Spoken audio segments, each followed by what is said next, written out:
Welcome to the Black Sparrow Media Internet Broadcast Network.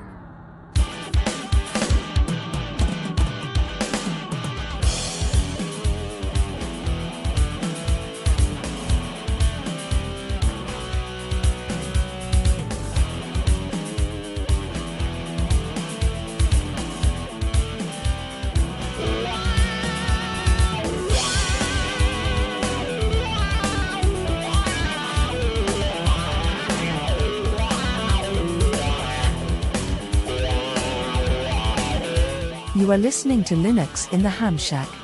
LHS is a podcast about Linux, open source, and amateur radio, for everyone. Now here are your hosts, Cheryl, W5MOO, Russ, K5TUX, and Bill, NE4RD.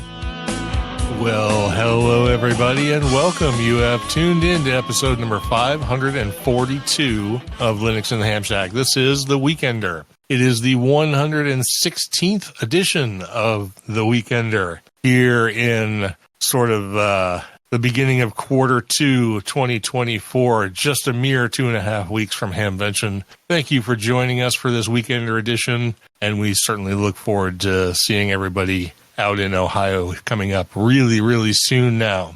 We're going to do the Weekender tonight. We're going to get into a random topic that's going to be chosen for us shortly, and then we're going to dive headlong into hedonism and talk about all the stuff that makes life worth living. But before we do that, we'll introduce ourselves. For the on assignment, yet again, Cheryl, W5MOO. I'm Russ, K5TUX. And I'm Bill, NE4RD. Somewhere hunkered down in a hotel room in D.C., I guess.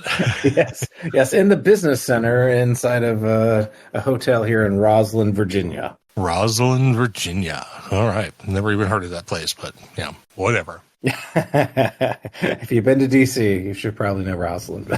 Well, I have been to D.C. So. Yeah, we're just on the south, I guess south side, whatever, on the other side of the Potomac from Georgetown. If you take the red line or whatever, not the red line, I guess the blue, orange, purple, green, all those lines that go from the Metro Center south. We're like virtually the next stop past Foggy Bottom. So I know Foggy Bottom. I stayed in a hotel in Georgetown that was like, I don't know, 3 or 4 blocks from there or something. So yeah. So we're just the next metro stop across the Potomac, basically. So you go under the river, and that's the very first stop is Roslyn, which is right next to the Arlington National Cemetery. Okay, yeah, I know that area for sure. Just didn't know it as Roslyn because I remember going to Foggy Bottom and all that area in there for a conference back in '07. So that was a while back. Oh no, it was '06. Yeah, 7 was where I almost died in Dallas. Not from any accident. Gunshots. Or anything. No grassy knolls or anything. No. I was just incredibly sick. I literally got to the conference. Cheryl had to drive. I was so sick, and I stayed in bed for 4 days of the conference. So you've done this at Hamvention too, right? Well, I did get sick the one time there at Hamvention. Yeah, that was not cool. But that was only a day. All right. So anyway, we should probably get on, little doggy, and see what our topic for tonight is going to be. So I believe our picker wheel is making noises tonight. So I'm going to go hit the button and see what we get.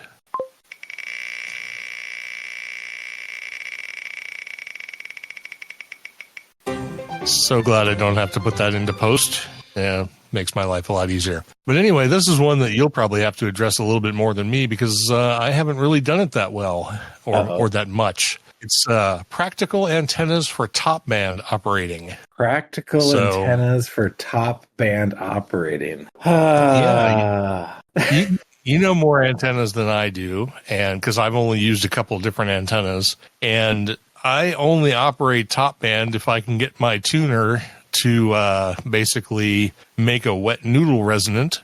So, what kind of? I mean, I think the one that most people use isn't the inverted L's or the random wires within 9-to-1 ununs and that kind of thing. Isn't that what everybody uses for top band? So they don't have to have 80 meters of wire laid out. Yeah. So I mean, if you're space compromised, those are definitely alternatives that you can use. There are obviously Cushcraft / MFJ makes a vertical, the MA 160 or something like that.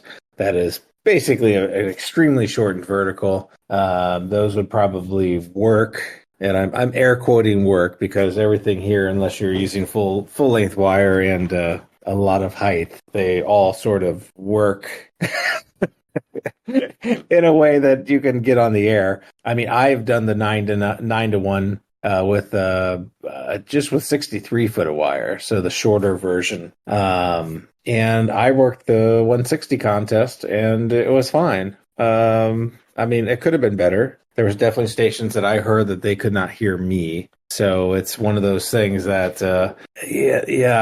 when you're on top band, it does become a smidge harder to even work the ones that you can hear. So, but for practical antennas, I mean, they do work. You can definitely get on there. I've been on FT8 on 160 on the NFED half wave. I would probably recommend getting if you're going to do that antenna, because of limited space, if you can squeeze the other length, I think it's 123 foot length for your random wire length for that 9-to-1, I think that one performs even better on 160. I don't have any experience with it, but I mean, the numbers look better for tunability and everything else. I also have the Voyager DX sitting in the garage, which works on 160, has a big capacitance hat for a multi-band vertical, runs 20 through 160. I have not used that, but if you happen to have one in your garage like I do, that would be very practical.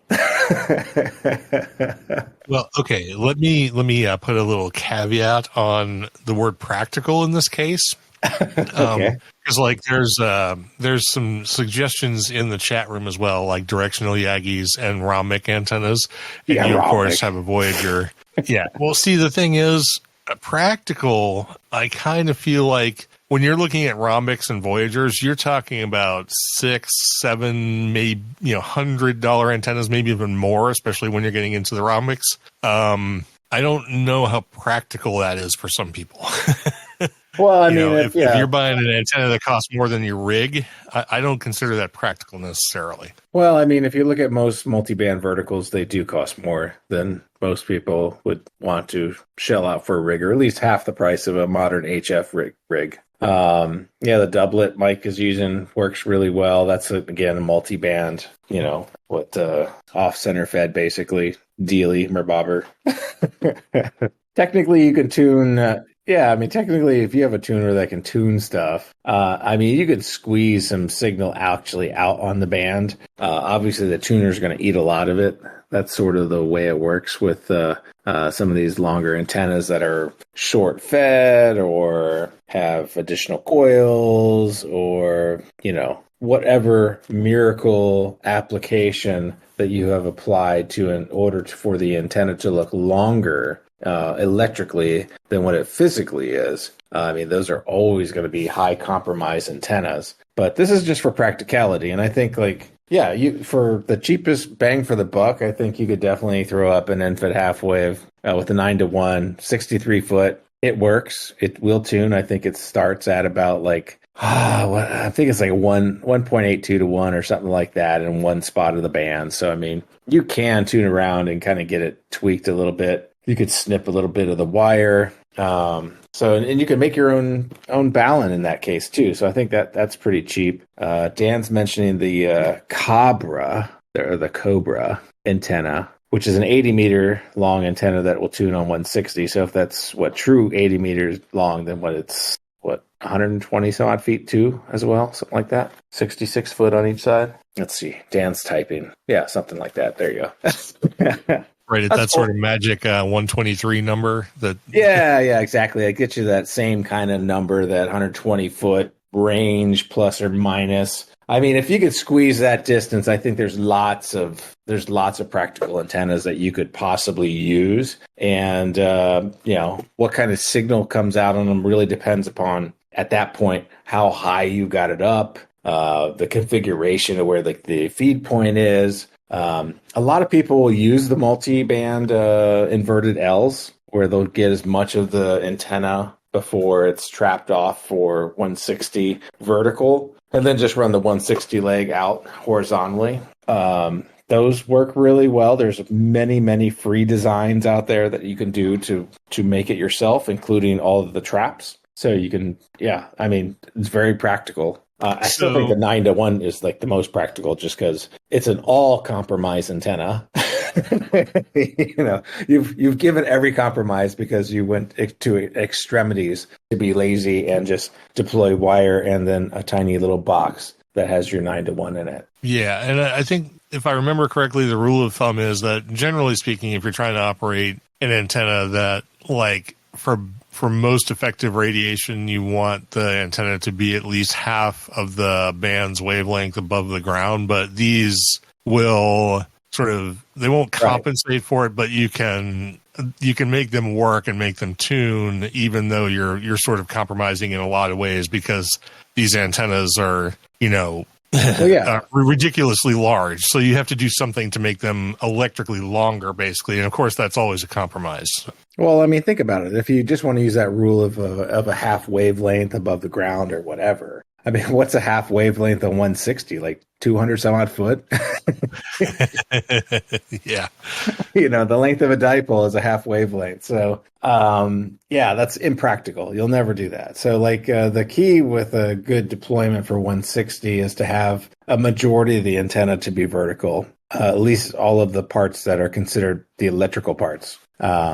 That's why you see a lot of the interesting shortened designs having very large capacitance hats and stuff like that. So you can bleed off a lot of that extra energy and also electrically shorten the antenna. But I think anything with a capacitance hat is probably not terribly practical unless you already have something. I mean, there are designs that are in the books that you can find online, and as well, I think there's plenty of downloadable designs to do that. But practicality, inverted L is, I think, the number one thing that you could put up and get most of your electrical length to be vertical. So at least you get a decent takeoff angle. The problem, if you have a perfectly flat antenna on the ground, you have what most people would consider an NVIS situation, where you have the near vertical incidence signal. So most of your signal is just basically just going to go straight up and come straight back down. So you're basically creating a cloud warmer for your neighborhood. It would still work though. I had a perfectly horizontal antenna that was probably 30 foot off the ground, that NFIT half wave. And I mean, it worked. I worked across the country, coast to coast. I did not work in ADX. I've never worked in ADX on that antenna, but I have worked stations that have the capability and have the right equipment on their end to A, hear me, and B, transmit a signal back to me. So it is completely possible that even a truly fully compromised antenna will still provide some results. You're not going to have probably a rag chew worthy antenna where you can get up on a net or something like that on 160 and have people respond to you. But in the midst of a contest or QSO party or something like that, I think you'd have a good chance using a highly compromised, very or extremely practical antenna on top band and feel like you've had some success. Yeah,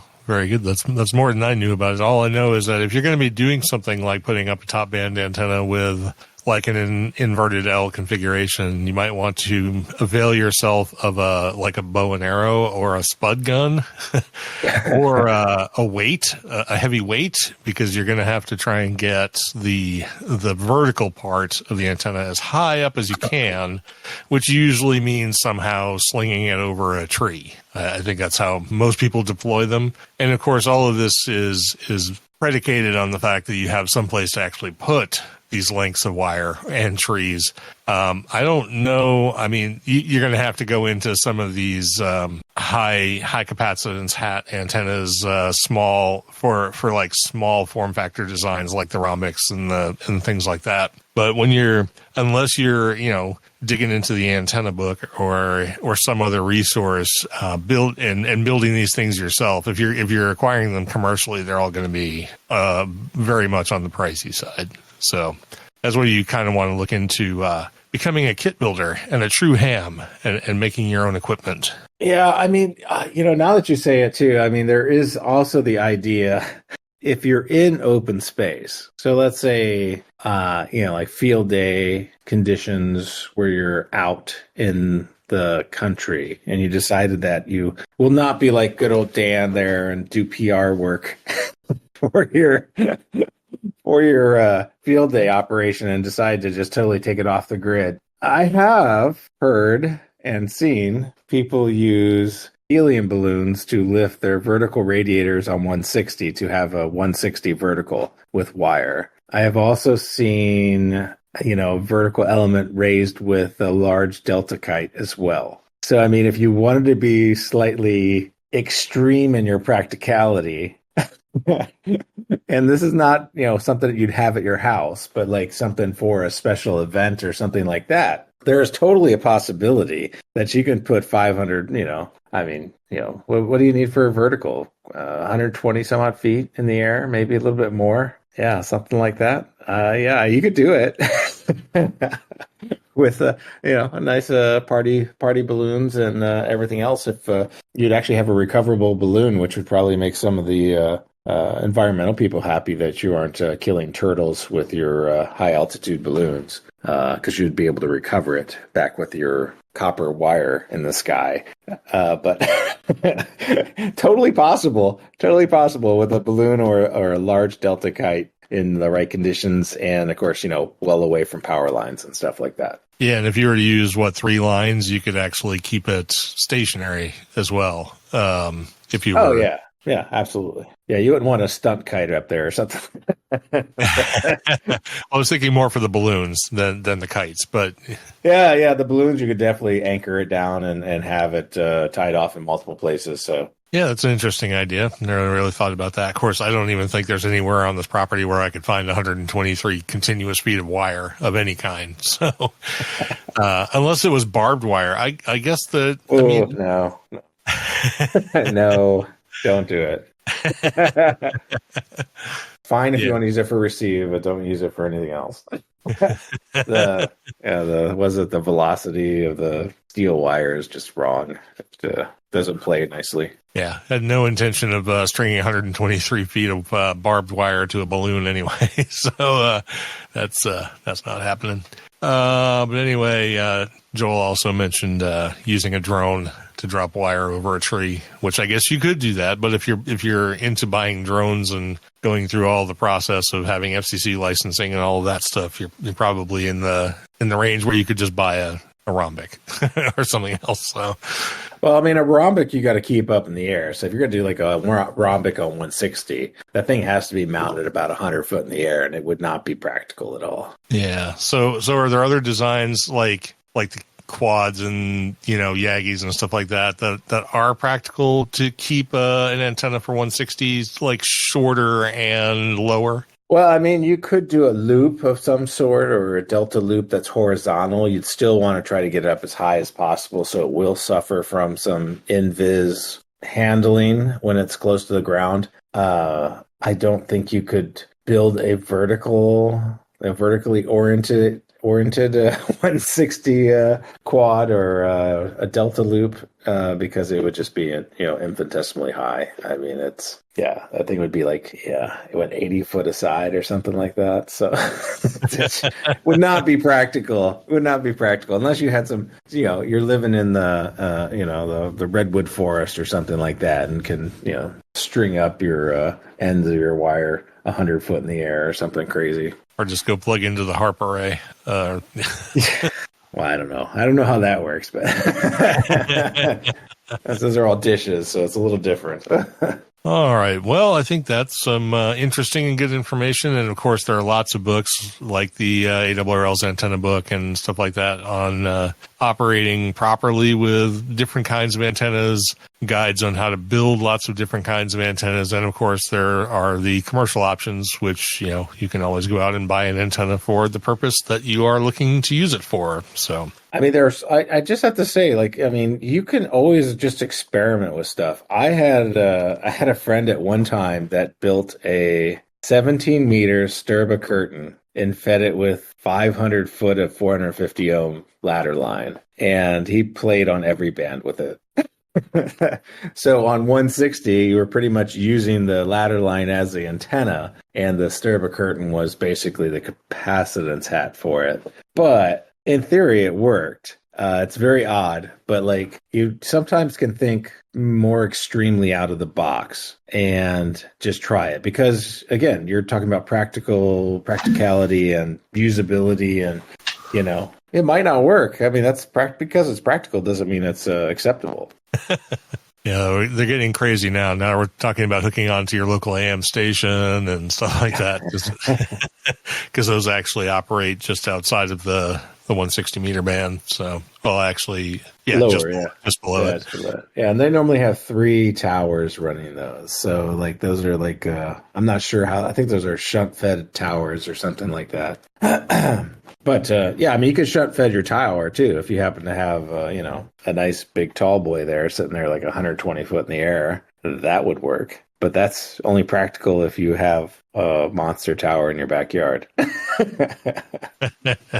Yeah, and once you're getting up into monster tower category, I think it's 200 feet. Then now you're into FAA territory, and you've got other problems to deal with. So, oh yeah. You want to stay below 200 feet, no matter what. So, all right, very good. I think that was a nice discussion about that. Spirited in all the craziness, and I'm sure there'll be more talk about crazy antennas as the night goes on. But we can wet some of those discussions with some food and booze. So we should probably move on to that. So let's get into some hedonism. Cheryl is, of course, not here. So that means she has left us a drink and a recipe for food that I'm going to have to go through here. So she has left us for food a skillet chicken bulgogi, which sounds very Korean, probably because it is. This bulgogi chicken is a quick and easy but very tasty meal. You can substitute the chicken with beef or pork for variety. It only takes 30 minutes with very few dirty dishes, and you can serve it over rice, either white rice, brown rice, or fried rice. All very good. And you can make this stuff hot or not as you choose.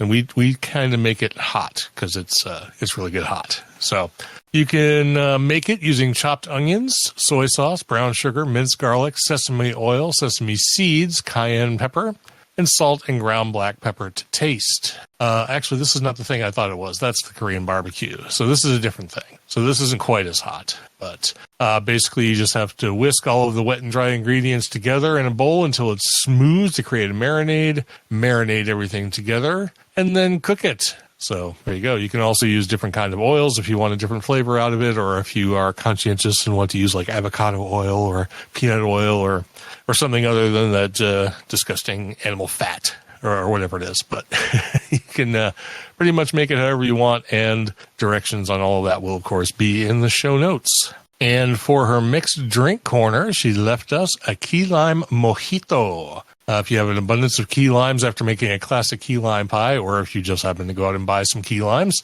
use some up to make this refreshing summer cocktail. The tart juice of key limes make the mojito a bit sharper and more citrusy, and the cream makes it taste like a creamy slice of key lime pie. And who doesn't like a good key lime pie? You'll need a simple syrup for this cocktail, which is super easy to make if you don't want to buy one, and they're also pretty cheap to buy. You can even add some mint to make it minty. The ingredients are crust graham cracker, simple syrup, fresh mint leaves, key lime juice, white rum, heavy cream, and key lime rounds for a garnish. And the rest of that information will be in the show notes if you want to make yourself some key lime mojitos. And I'm going to let Bill cover his whatever corner first before I go into mine, just so I can stop talking for a second. Very well. I was actually going to do a beer from Boulevard Brewing down by you, but I'm not at home, so I don't have any here. So I will do what the bar had downstairs here at the hotel, which I just happen to have, maybe one or two before this, so I could, remind myself the flavors that were there. But this is Hoptimization by Brothers Craft Brewing. They're out of Harrisonburg, Virginia. And I would never have heard of this before. And they say, at least on Untapped, here's their comment: "What's a craft brewery to do when all the typical IPA hops are gone?" And Russ would say, "Throw them away." No, throw them away. Innovate. Yeah. Innovate, of course, just like craft breweries always have. Optimization uses big, bold, bitter hops to get a clean, citrusy flavor you'll love and the bitter bite that you crave.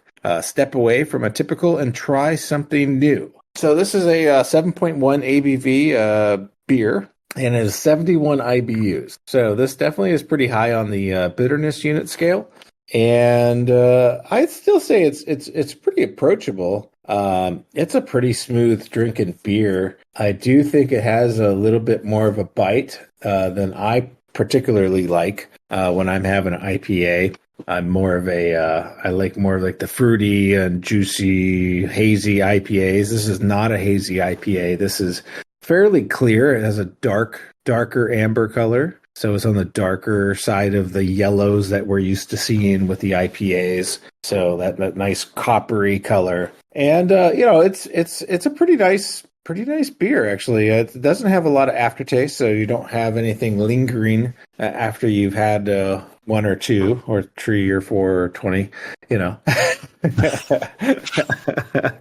But yeah, it's pretty tasty. I mean, I would consider having it again. I would trying to think what popular beer would I say it tastes most like, and I can't really come up with one that would possibly be insulting. So, because I just don't think anything really fits the profile. That's the thing with IPAs. They're so varied that there's only like a few that come close to just like clipping the same palates and stuff like that. But it's a very nice beer. And let me see if was there a note here? Okay, no beer notes in the chat room. So so we'll leave it at that. That's a pretty good beer. It's available here at the bar, so that's what I went with. What do you got?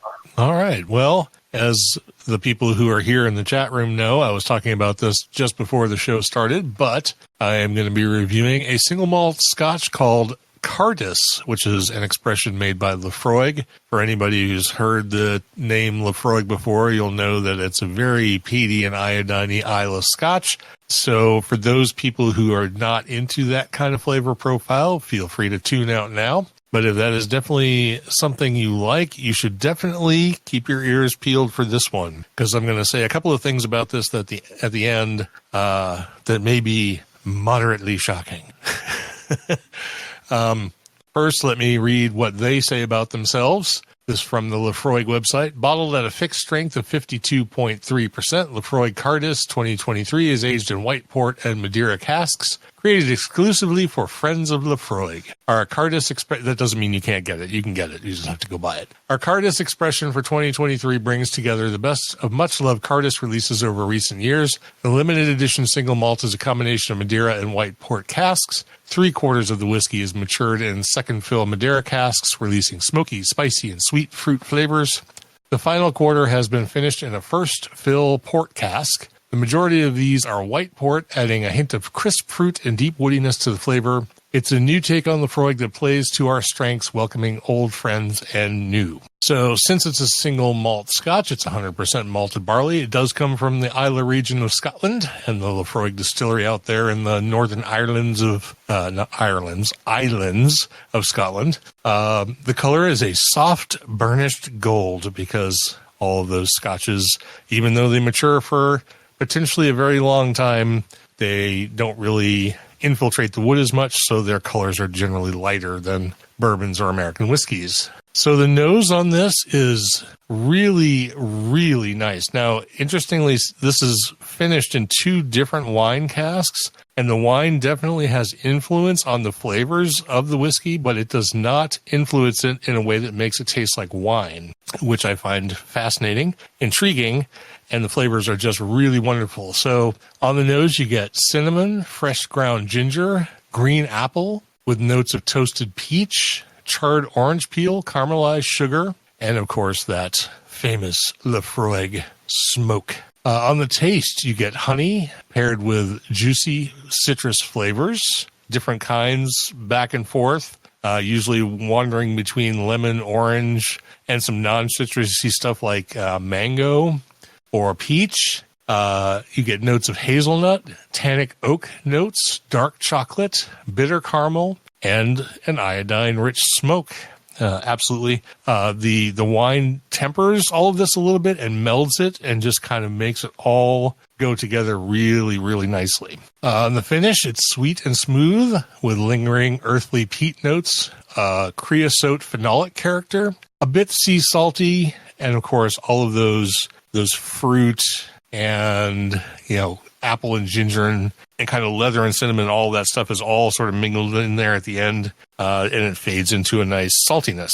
So I have reviewed 3 other Lefroigs on this program, and they have ranged in rating from 88 to 96. They're all very good. They fit my flavor profile really well. I enjoy them a lot. The cost on this bottle, this is actually, this is actually a 70 centiliter bottle, so it's a little smaller, 700 milliliters. And if you can find it, it's not super hard to find right now. It's actually kind of out there. And this comes in at $100 a bottle. So definitely not on the cheap side for sure. But here are the 2 things I'm going to say about this. One, this is probably one of maybe 2 bottles of whiskey that I've had in my whole life that is absolutely underpriced at $100. It's really that good. And I'm going to give this a rating of 98. This is probably one of the best Scotch whiskeys I have ever had. And I will look forward to the thing that displaces this as the highest rated whiskey I've reviewed. Interesting. And again, this is going to be for those people who can sort of take the iodine-y, salty, smoky type scotches. If that is not your thing and you know who you are, you definitely should stay away from this. But if that is your thing, I can't think of a better one that I've had. Wow. Okay, well, that's that. So we're down to kind of the end. We're getting into announcements and feedback. And we did have one post over on Mastodon from Johan, Papa Delta 1, Juliet Mike Bravo, who says, please don't use AI image crap.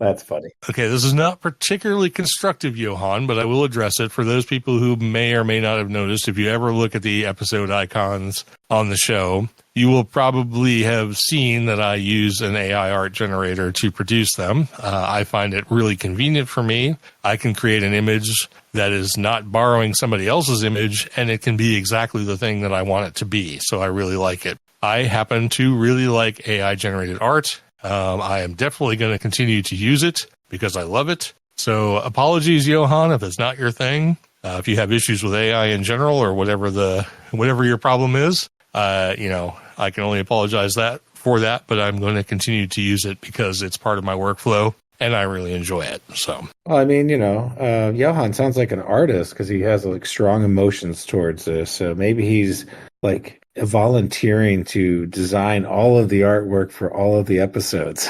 Well, that's what, yeah, absolutely. If I can send you a text prompt and you can generate you can generate art for me for every episode, by all means, I'll go down that road with you. All right. With that, let's go ahead and get to our social media stuff here. New subscribers, supporters, and live participants. And we did have a few. No new subscribers or Patreons, but in Facebook, we had Scott Shellhart, Brian Holub, Hamdi Abu Al-Adain, Mark Cohen, Herman Sprogels, Andy Reinhart, and Jim Browder, and 33 other people who shall remain nameless because Facebook doesn't want us to know who you are.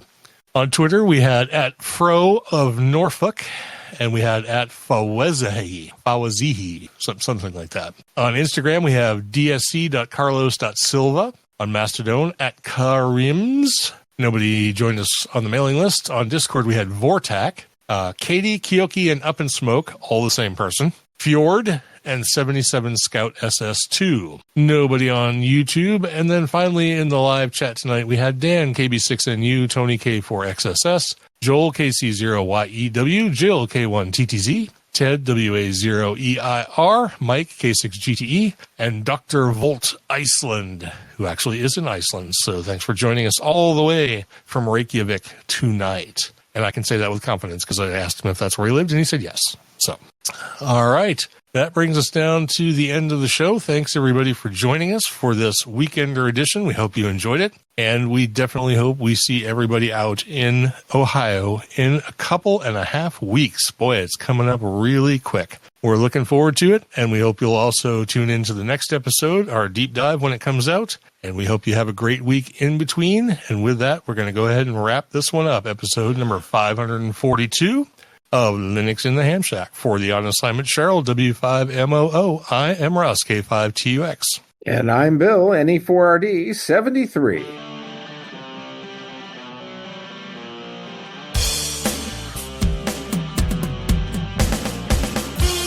Thank you for listening to this episode of Linux in the Ham Shack. LHS is a community-sponsored podcast. Live recordings are Sunday nights at 8 o'clock Central Time. Our homepage can be found at lhspodcast.info. You can support the podcast via Patreon at patreon.com/LHS podcast. We're also on Discord, Facebook, Instagram, YouTube and Mastodon. Contact us via email at info@lhspodcast.info or via voicemail at 190954777469. That's 1909 LHS show. We also have merch. So until next we meet, remember to always heed your hedonism.